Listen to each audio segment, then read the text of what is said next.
So I'm going to read you this book, which is called One Tiny Turtle. Now, I was inspired to write this book because I started my career as a field biologist, which is somebody who studies animals in the wild. And I was lucky enough to work on small boats studying whales in very nice warm oceans like the Indian Ocean. And I was out on one of these little boats one day, and we had been following a group of sperm whales. And the sperm whales had gone off towards the horizon. I think we'd lost them. And it was a beautiful, flat, calm day, absolutely lovely. And swimming past our little boat in the middle of nowhere, we were far too far away from land to be able to see land. This beautiful blue sea and blue sky, nothing in it apparently, and this little turtle, about the size of a dinner plate, sort of maybe 7 or 8 years old, something like that, a green turtle, sea turtle, obviously. And it was just swimming in a straight line, and it swam straight past us and disappeared off into the horizon. And that really, really stuck in my mind, because that little turtle absolutely knew where it was going.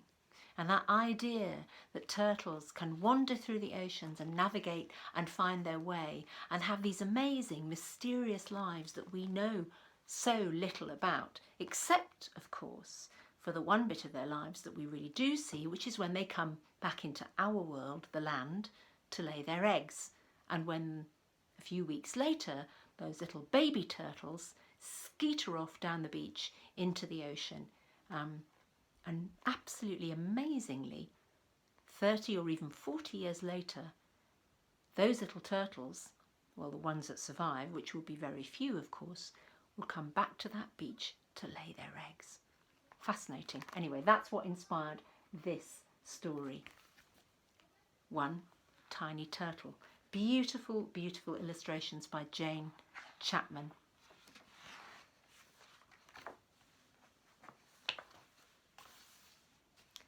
Far, far out to sea, land is only a memory, and empty sky touches the water. Just beneath the surface is a tangle of weed and driftwood where tiny creatures cling. This is the nursery of a sea turtle.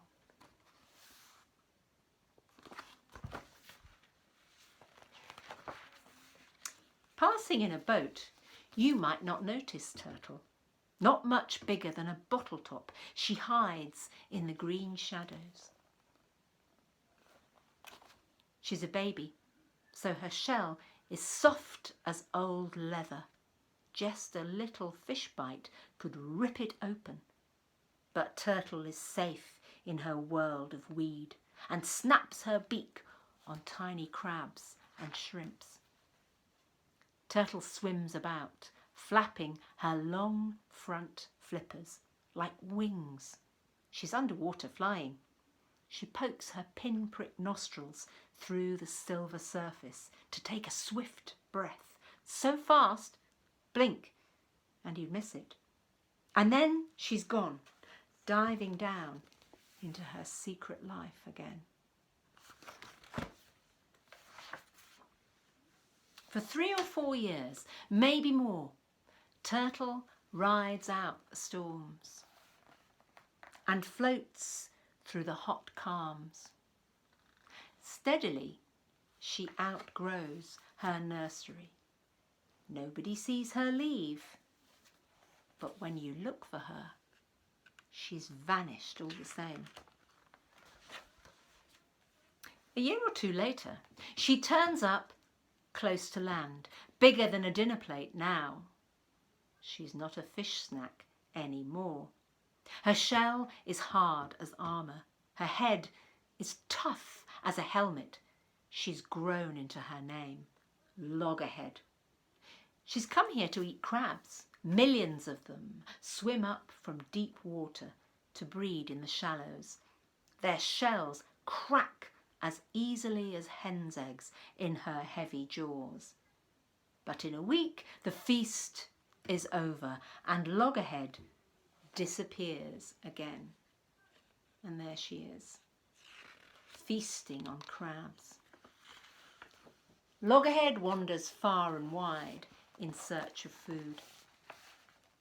In summer to cool seaweed jungles where she finds juicy clams and shoals of shrimp.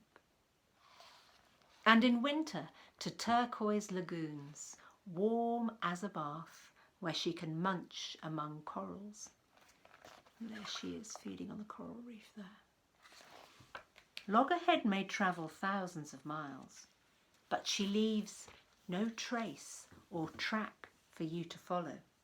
Only good luck will catch you a glimpse of her. For 30 or 40 years, you might not find her. Then one summer night, here she is, on the beach where she was born. There she is. She's found her way back, sensing north and south like a compass needle, feeling the current and the warmth of the waves. She remembers the taste of the water here and the sound of the surf. Loggerhead has grown in her wandering years. She's big as a barrow now. Floating in the sea, she weighs nothing, but on land, she's heavier than a man. So every flipper step is a struggle, and her eyes stream with salty tears, which help to keep them free of sand. Loggerhead makes her nest where the sea won't reach. Scooping carefully with her hind flippers, she makes a steep, deep hole. And inside, she lays her eggs like 100 squidgy ping pong balls.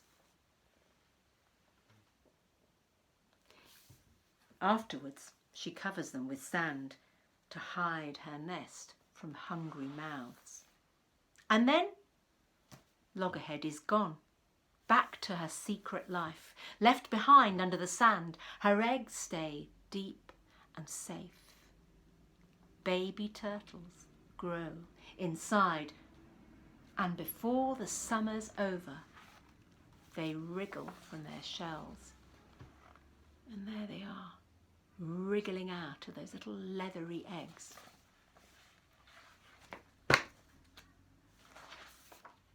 Above them, on the beach, 100 eyes watch, on the lookout for a meal. So the hatchlings wait until night. Then they burst through the sand and skeeter towards the sea. Here there are birds waiting to swoop down and make a meal of those little tiny turtles. Because remember, when they're born, they've got quite soft shells. Sorry about the noise. There's tractor action going on outside my door. In the dark, claws and beaks and grabbing paws miss just one young turtle. One day, she'll remember this beach and come back. But now she dives under the waves and swims, swims and swims out into the arms of the ocean. Far, far out to sea, land becomes a memory, waiting to wake in the head of the little turtle. And there she is. I love this picture. This little turtle swimming out alone into the blue, guided by a force that we can only guess at, that we're only just beginning to understand. So many wonderful mysteries to discover in the natural world. So many things for you to discover. Have a lovely day. Take care. Bye.